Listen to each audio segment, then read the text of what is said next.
Hello friends, welcome back to my channel. My name is Stephanie Chase and today I'm going to be reviewing the WWE 2023 Royal Rumble. Just like I do with my other videos, I'm going to be giving you my hot takes from all the matches as well as revealing who I was the biggest fan of on the show. But before we get started, make sure you go give me a follow on Twitter, Instagram and TikTok, all at Stephanie M. Chase.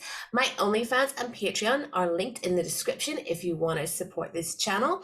And of course, subscribe. Hit that subscribe button.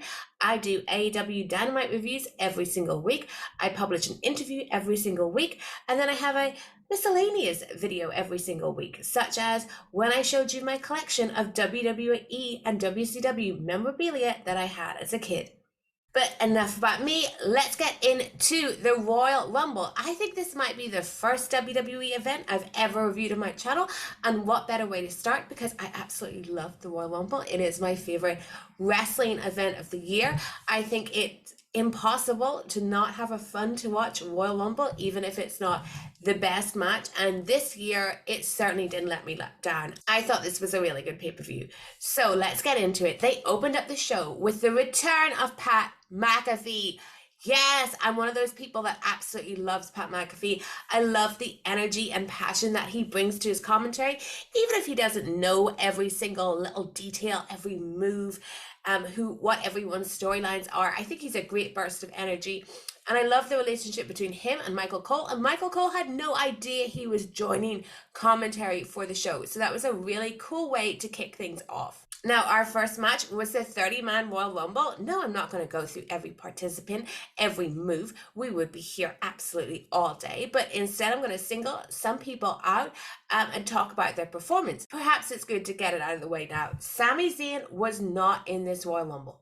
So all the time that all of us spent talking about whether or not Sami should win the Royal Rumble, or if their plan, the obvious plan of Cody coming back to win it, should be followed through on, all the debating, everything, wondering if the crowd would turn if Cody won, whatever. Totally irrelevant. Sami Zayn was not in this Royal Rumble, and I think they made the best decision by getting the Rumble out there first. Obviously, the angle that we saw at the end had to go at the end of the pay-per-view, but they got the Rumble out there first, so there was kind of no backlash regarding Sami Zayn. Now, the first person in was Gunther. Gunther ended up being the Iron Man of this Royal Rumble. And my gosh, did he give a fantastic performance. He was someone that was always, for over an hour, factored in. He didn't seem to be taking any breaks. He got the most number of eliminations. He was tied with Cody. I bet on him having the most eliminations. And unfortunately, I didn't really make that much money because he tied with Cody. But anyway, he had an excellent performance. He didn't even have the other members of Imperium. They didn't enter the Rumble out with him. So he truly just did it on his own. And I thought that was just great to see the show of faith from Triple H that he has on Gunther. We've all known for a long time how great Gunther is, especially those of us outside of America who knew him very well as Walter. Amazing athlete and just a great Rumble performance for him. He was the standout in the match for me. Second in was Sheamus. He also lasted a very long time. Eventually, he would team up with Drew McIntyre, who entered at number 9, and they would throw out a lot of people and kind of work very well together. Another person to bring up, Kofi Kingston. He entered at 4, and unfortunately, for the second year in a row, he botched his exit trick of staying in the Rumble. He landed on a chair, but his feet did seem to touch the ground. Yeah, I think it's the end of these Kofi saving himself spots. Someone that I thought would have a better showing than they did was Karrion Kross. He entered at number 7 and was quickly thrown out by Drew McIntyre. Also want to mention Santos Escobar, who entered at number 10 and had a really rough looking exit when he was thrown out by Gunther. So I hope he's okay. At number 12, we had Brock Lesnar. Brock's a guy that you think once he comes in, like business is picking up and he can dominate. But actually, what happened was number 13 was his rival, Bobby Lashley. And Bobby Lashley threw him out really quickly. I think Brock only lasted under 3 minutes in the match. Brock was obviously absolutely furious at being thrown out so soon, and he took this out on Baron Corbin, who entered at number 14. He didn't manage to get in the ring himself. He ended up being chucked in by Seth Rollins, who entered at 15 and then immediately eliminated. Speaking of people who didn't make it in, Rey Mysterio, his music hit for the 17th spot. He never came out. Instead, we had Dominic Mysterio entering at 18 with Rey's mask. Dom was trying really hard to destroy this mask with his bare hands, but it wasn't working out for him. Dominic had a really good showing in this Rumble, I thought, which totally makes sense. We ended up having the other members of Judgment Day in there, Damian Priest and Finn Balor, who all kind of ganged up together, worked together. I thought that was really good. Our only legend spot entry was Booker T, who had been on the pre-show and was terrible, frankly, just like he is on NXT commentary. Fortunately, he was only in here for like a matter of seconds. He did a spinneroonie and then he was thrown out by Gunther. And number 24, we had the return of Edge again. Edge has returned at the Royal Rumble. I don't know for how many years he can keep this gimmick going. Obviously, he had been in a feud with Judgment Day. He came in, he speared every member of the Judgment Day. He eliminated Priest and Balor. He tried to eliminate Dominic. Judgment Day got involved. They yanked Edge out of the ring. That meant Edge was eliminated. Then outside the ring, Edge attacked Balor and Priest. And then Rhea Ripley came and attacked Edge from behind. And then Beth Phoenix returned and appeared behind her. And she speared Ripley and they were all taken to the back. This was interesting. It was kind of odd. I had predicted in the Women's Rumble that Beth would come in to get revenge on Rhea, but they kept it to before the match. So interesting. It almost makes me feel like they're trying to put a very fine line between what Rhea is doing in her storyline with Dom that's taking place in the sphere of the men's division and her kind of future in the women's division now that she is the #1 contender for one of the titles. At number 29, we had a surprise. We had the return of Logan Paul. I was really happy to see Logan in. I thought that he had a really great showing here. I said this on Twitter, but Logan Paul is absolutely exceptional with the aptitude he's shown for professional wrestling. He has picked this up so quickly. He puts not even just like loads of people to shame, but developmental systems to shame. This guy is excellent. No matter what you think of him as a person outside the ring, I think he's a huge get for WWE because not only is he extremely famous, but he just seems to get pro wrestling. He had a great spot with Ricochet where they both stood in the apron opposite sides of the ring and then they both did a springboard and collided into each other. That was really cool. Then, of course, number 30, it was Cody Rhodes. I thought it was interesting to give him the number 30 spot, which really seems like the easiest spot. Like you had Gunther in there for over an hour, and Cody, came in at number 30, but he got a huge reaction, of course. He eliminated Dominic Mysterio. When we got to the final four, it was Cody Rhodes, Austin Theory, Gunther, and Seth Rollins. So we thought, and I certainly thought, because I had money on Austin Theory being in the final four. So I thought I was in to make some moolah, but no, I was not because we all forgot about Logan Paul. Anyway, we had Rollins giving Austin Theory a curb stomp, Rhodes eliminating Theory, and then we had a face-off between Rollins and Rhodes. Then Gunther went after them. Then Rollins gave Gunther a pedigree. Then Rhodes gave Gunther a pedigree. Then Paul jumped in to eliminate Seth Rollins. Then Cody gave the crossroads to Logan Paul and eliminated him. Then we were down to Cody and Gunther, number 1 and number 30. I thought the ending sequence of this Rumble was one of the best I've ever seen. Cody is, of course, coming back from pec surgery. We all have that visual of him in Hell in a Cell with the red chest in our heads. And who better to leave him in there with than Gunther, who just completely chops men's chest. So what a test of Cody to leave him in there with Gunther. Cody also did a Shattered Dreams on Gunther, ode to his brother Goldust, of course. And then, yeah, great closing sequence, which ended with Cody hitting a crossroads and clotheslining Gunther out of the ring for the win. So yeah, really great Royal Rumble. Of course, we all knew that Cody was going to win. There was just some doubt put in people's heads because of how great the Sami Zayn story is, but they went with what was always the plan, for Cody to win. This is going to be very interesting. Cody right now is a massive baby face because he's come back not just from an injury, but an injury that we all got this visual that is really burnt into our minds, of what his chest looked like and everything, and like the, you know, courage slash maybe hint of stupidity that he showed by doing that match with Seth Rollins. And you know, he has this story about his dad and wanting the title that he's been telling ever since he came back to WWE. But I will say, and this isn't anything to do with Cody and AEW, because I have followed Cody's career since he started in WWE and then through to AEW, and now back in WWE. I'm not totally confident that he can he can keep the fans on his side for this long with how he is as a storyteller. That's kind of my only issue. And because the Roman, Sami, Uso's bloodline stuff is all so great, I worry about Cody between now and WrestleMania. If he, you know, is getting the WrestleMania main event against Roman, which of course it seems like he is. Obviously it's a 2-night WrestleMania, so one could be Roman, one could be Sami. I don't know what they're going to do, but it does kind of feel like Cody is now going to have to be injected into a storyline that really doesn't fit him.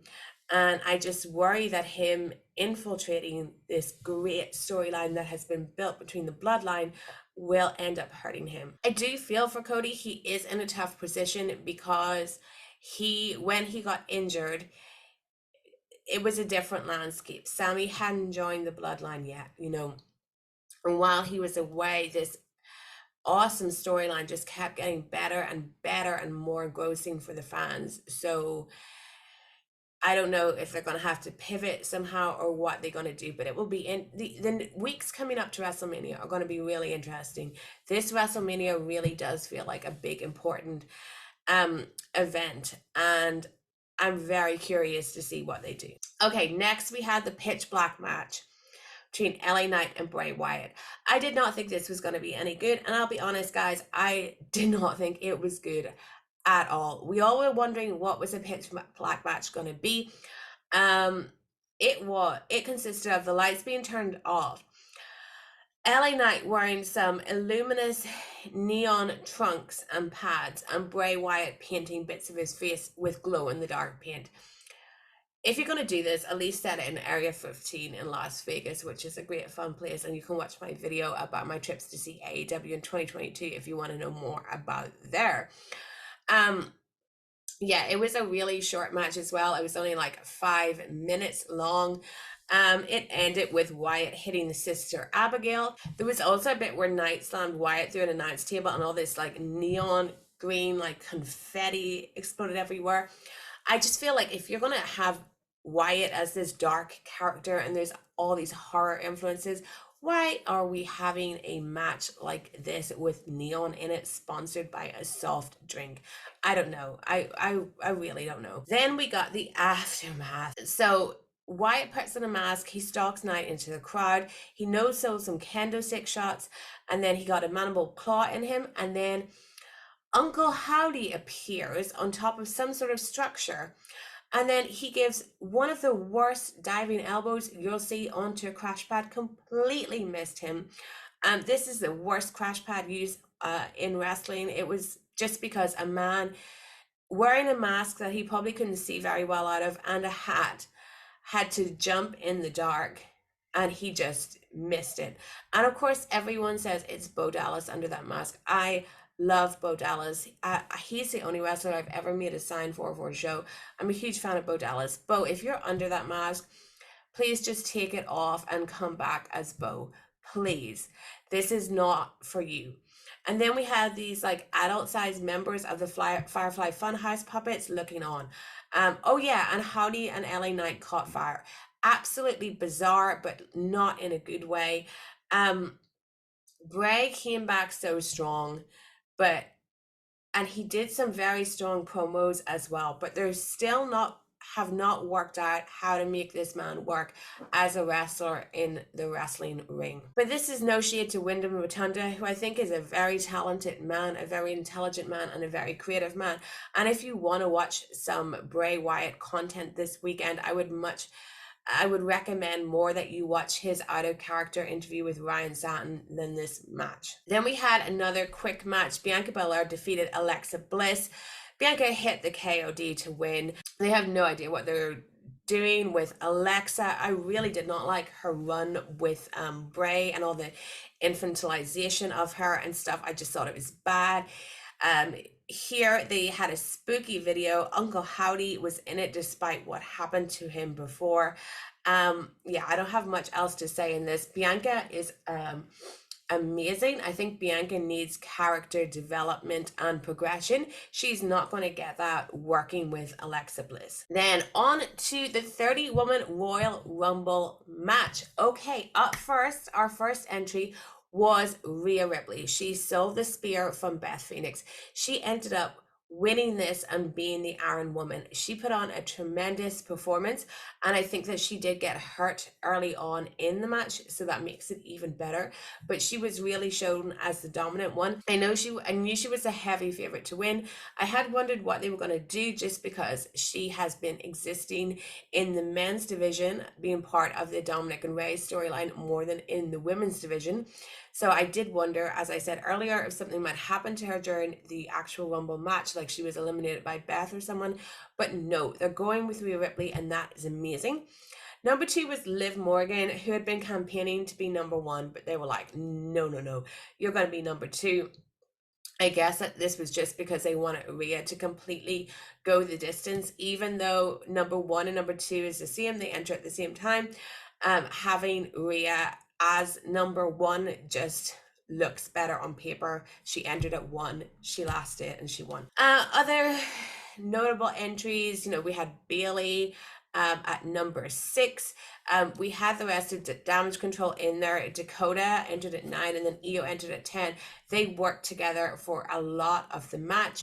We had Becky Lynch in at 15. She went up after Damage Control, even like fighting them outside, and she was eventually eliminated by Bailey. NXT Women's Champion Roxanne Perez was in at number 8. I'm not a fan of putting the NXT Women's Champion in here in order to just get eliminated. I think Roxanne looked great. I think she is great. I just want to put the actual NXT Women's Champion in here. Another NXT person we had was Zoe Stark, entering at number 13. I will say about these NXT women, what I did think wasn't great was that Cole and Graves, I'll give Pat McAfee a pass, not just because I think he's hot, but because he's an outsider. But Cole and Graves knew nothing about these NXT women. So what is the point of putting them in the Royal Rumble if the commentary can't even sell them? My God, like let me come on commentary to sell you Roxanne Perez and Zoe Stark if Michael Cole and Corey Graves cannot do it. We had Asuka entering at 17 in her Kana makeup. She looked really cool. She got like a huge reaction. Then we also had at number 18, Piper Niven enter. Yes, the Doudrop name has been dropped, thank God, and she is Piper Niven, and that was really, really cool. Number 20, we had Chelsea Green, who was eliminated immediately, and apparently she's doing some kind of Karen character. I can only imagine what that is going to be like. Yeah. A great spot at number 25, Michelle McCool, who had been shown during the Bianca Belair Alexa Bliss match in the crowd with her kids. Her music hit and she looked shocked and got out of her front row seat and got in the ring and was just in the Royal Rumble. That was cool. And then number 30, was Nia Jax. Yep, Nia Jax is back. I'm not sure I've seen a more negative reaction to someone returning than Nia Jax. Not just in the Rumble, but like online. I was looking at some tweets from WWE announcing her new t-shirts, stuff like that, and people were just like, no, we don't want this. Of all the people Triple H has brought back, I'm not sure why he brought back Nia. Of course, she is a member of the Rocks family, but yeah, everyone did team up to eliminate her. It was said it was 11 women it took to toss her out. So the final three were Asuka, Liv Morgan, and Rhea Ripley. So Asuka tried to blow mist at Rhea Ripley on the apron, but Ripley ducked, and then Liv Morgan was blinded. Ripley eliminated Asuka. Then we were down to Morgan and Ripley. This was, I think, the best performance of Liv Morgan's career. She couldn't see properly. She almost eliminated Ripley at one point, but Ripley knocked her out. It was another great closing sequence. And yeah, amazing job by Rhea Ripley in this match. She was awesome. I love her so much. Rhea's just so cool and she's so great, and she's just the perfect woman to like lead us into the next, I don't want to say the word evolution, but like say the next incarnation of the women's division. You know, the four horsewomen, we're down to three of them now. They were amazing, but if we're going to have like the new generation of women, I think Rhea is like the perfect leader, and I will be so interested to see how they integrate her into the women's division. I personally hope she goes after Charlotte because I think they have great chemistry together. I've loved every match they had together, and I would love to see them again on the WrestleMania stage. After the Women's Rumble, we had an appearance from Hardy, who is a country singer. He was fucking shit. It was nothing compared to the time that Sawyer Brown performed at Unforgiven 1998 with Jeff Jarrett. That's my favorite performance by a country singer I have never heard of and never heard of again at a wrestling event. Was Roman Reigns defeating Kevin Owens for the Undisputed Championship. This was all about the post-match angle, and that is not to say that it was a bad match. It was a very good match. We all knew that Roman was going to win, but I think Kevin did a great job of, you know, making sure the crowd weren't passive in it, making sure he could get them engaged even though the ending was so telegraphed. At one point the referee was knocked out and Owens did get a visual pinfall on Roman Reigns, which was pretty cool. So at the end of the match, Roman gave Kevin a low blow. He then did it like signal to Sami Zayn, but Sami was like, no, you told me to do nothing. And then he demanded Sami Zayn get a chair. Sami got the chair. He hesitated before sliding it into the ring. And then Owens went outside the ring. Zayn warned him to stay down. Reigns speared Owens through the barricade. And then he also flung him backward onto steel steps. Owens smacked Reigns, but Reigns speared him for the win. So yeah, the match was good, but that's not what we're all going to remember or be talking about. So after the match, Reigns attacked Owens more.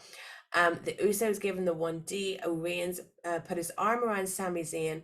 The Usos put a chair over his head and neck. Solo gave him a running hip attack. They handcuffed him and then they repeatedly super kicked him.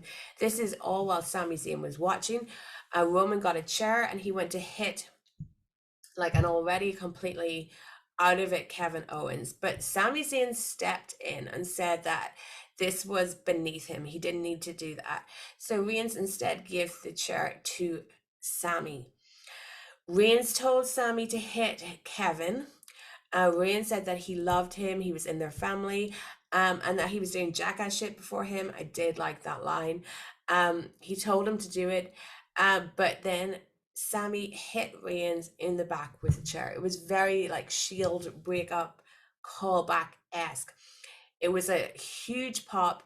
And then Jimmy super kicked Zayn. Solo and Jimmy started beating him.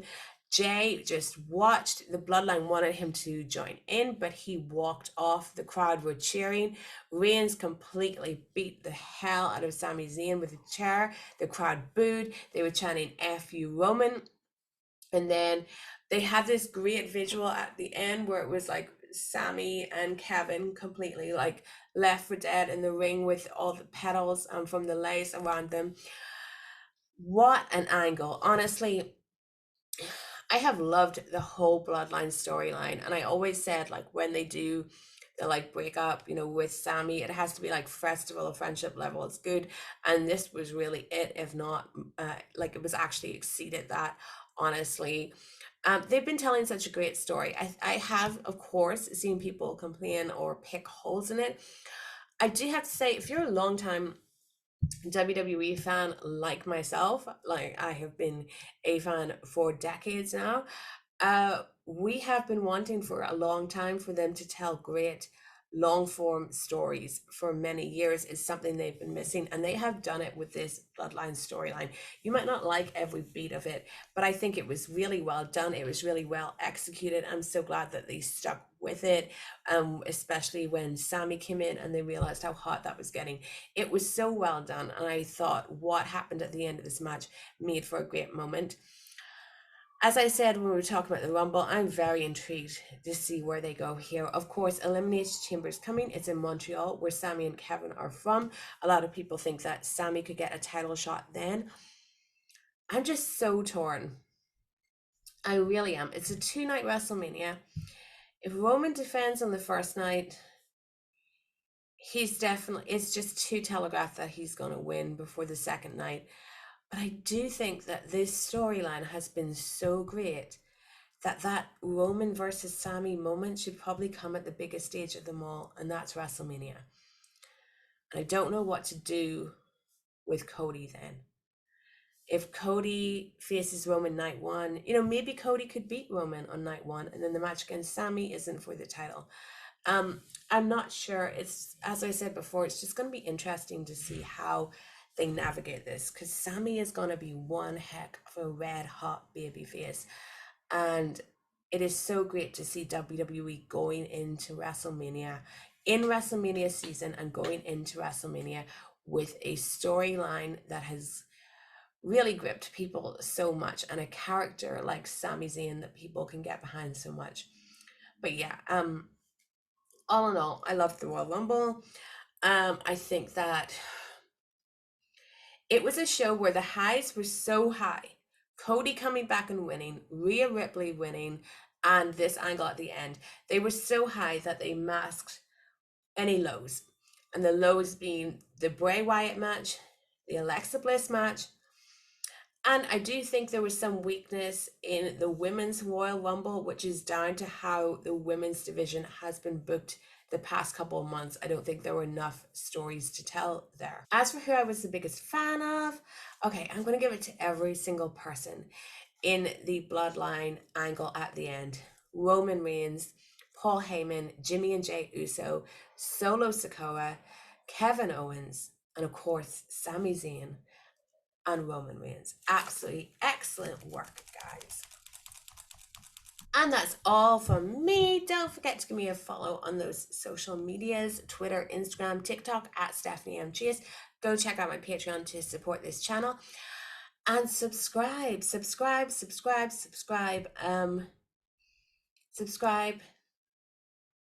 and turn on those notifications. I will see you next time. Bye.